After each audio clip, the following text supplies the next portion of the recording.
Oke, di pertemuan kali ini kita akan membahas mengenai deteksi penyimpangan perkembangan.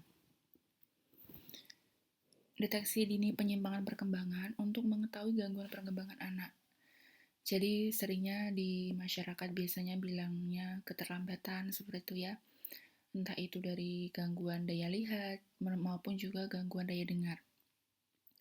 Upaya deteksi dini perkembangan di tingkat puskesmas, biasanya jenis instrumen yang digunakan itu ada KPSP, tes daya lihat (TDL), dan tes daya dengar atau TDD. Deteksi perkembangan dengan menggunakan instrumen KPSP, TDL, dan TDD dapat dilakukan oleh semua tenaga kesehatan dan guru TK terlatih. Bahkan keluarga dan masyarakat juga bisa melakukannya dengan menggunakan buku KIA. Selain itu, ada instrumen juga yang juga luas pemakaiannya, yaitu Denver Developmental Screening Test (DDST). DDST yang kemarin juga sudah dipraktekkan memang mudah dan cepat ya, jadi penggunaannya lebih simpel, hanya 1 lembar saja dan mempunyai validitas yang tinggi dan sering digunakan di klinik maupun di rumah sakit bagian tumbuh kembang anak.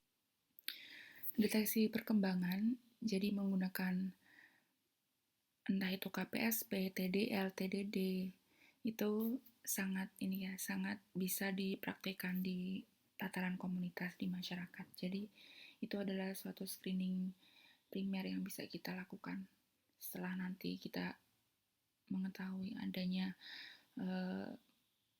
perkembangan yang tidak sesuai, baru kita lakukan rujukan ke fasilitas kesehatan yang lebih tinggi.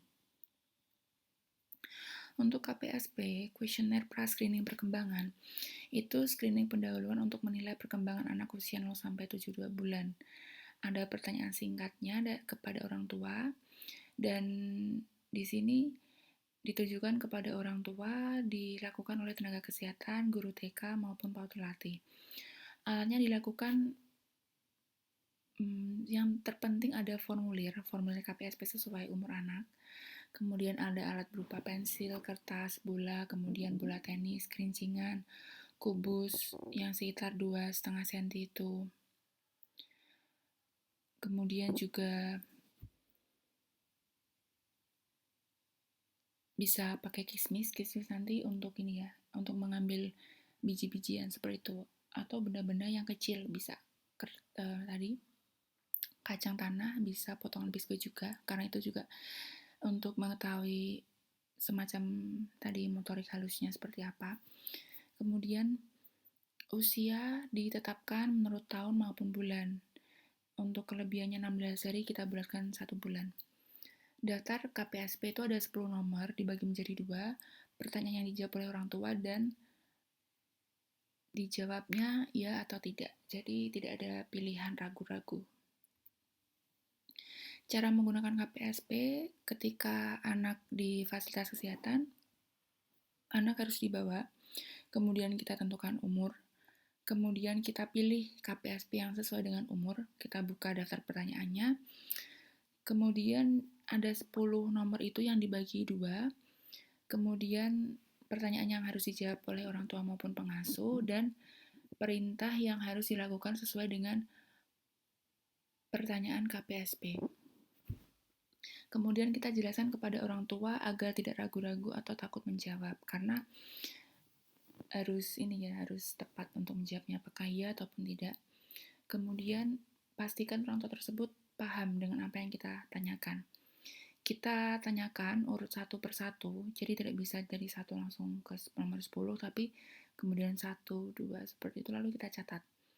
Kemudian setelah orang tua menjawab di soal, misalnya nomor 1 dijawab, baru kita lanjut ke pertanyaan berikutnya. Jangan ditanyakan semuanya, baru jawabannya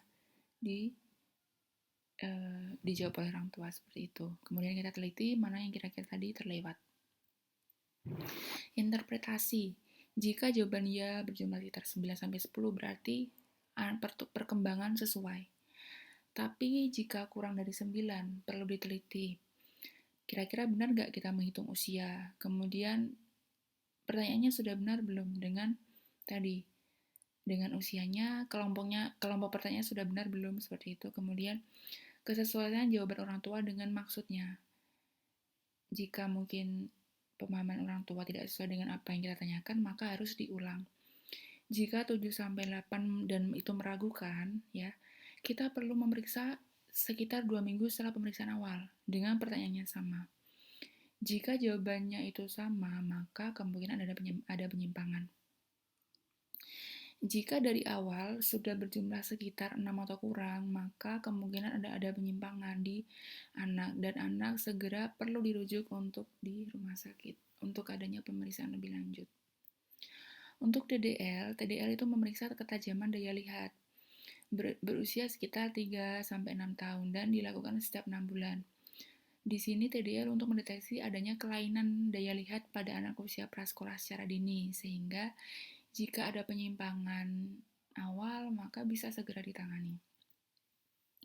Cara melakukan tes TDL, kita pilih ruangan dengan penyinaran yang baik, bersih, dan terang. Jadi usahakan kalau misal di rumah penyinarannya tidak baik, maka perlu dibawa ke tempat yang terang ya, seperti itu, sehingga anak nanti tidak tidak di lingkungan yang gelap.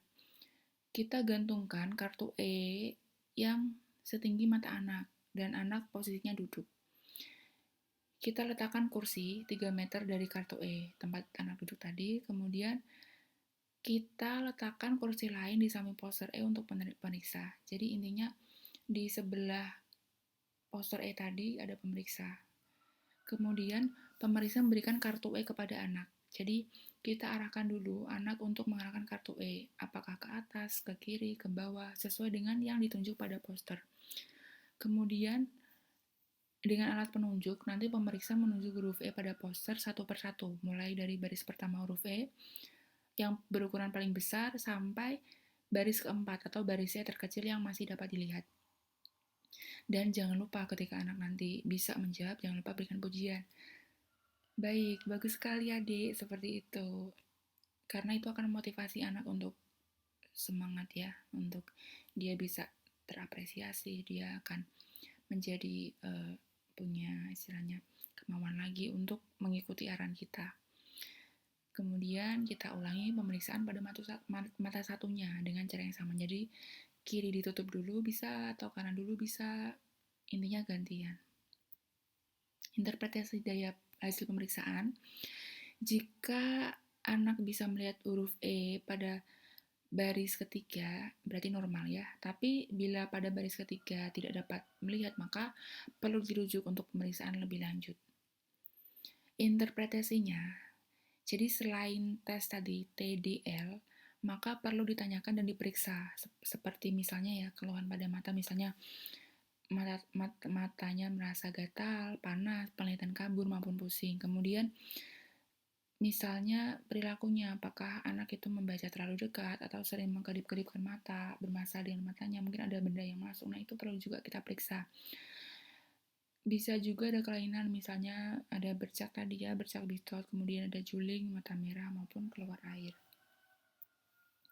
Intervensi, jika ditemukan kelainan satu atau lebih, maka anak diminta datang lagi untuk pemeriksaan ulang. Jika hasil pemeriksaan anak sama, tidak dapat melihat sampai baris yang sama, maka anak tersebut perlu dirujuk ke rumah sakit dengan menuliskan mata yang mengalami gangguan, apakah kanan, kiri, ataukah kedua-duanya. Tes daya dengar atau TDD. Tentunya anak tidak akan dapat belajar berbicara atau mengikuti pelajaran di sekolah tanpa pendengaran yang baik. Tentunya perlu adanya deteksi dini fungsi pendengaran untuk bisa menemukan gangguan pendengaran secara dini agar nanti bisa ditindaklanjuti jika anak sudah terdeteksi secara awal.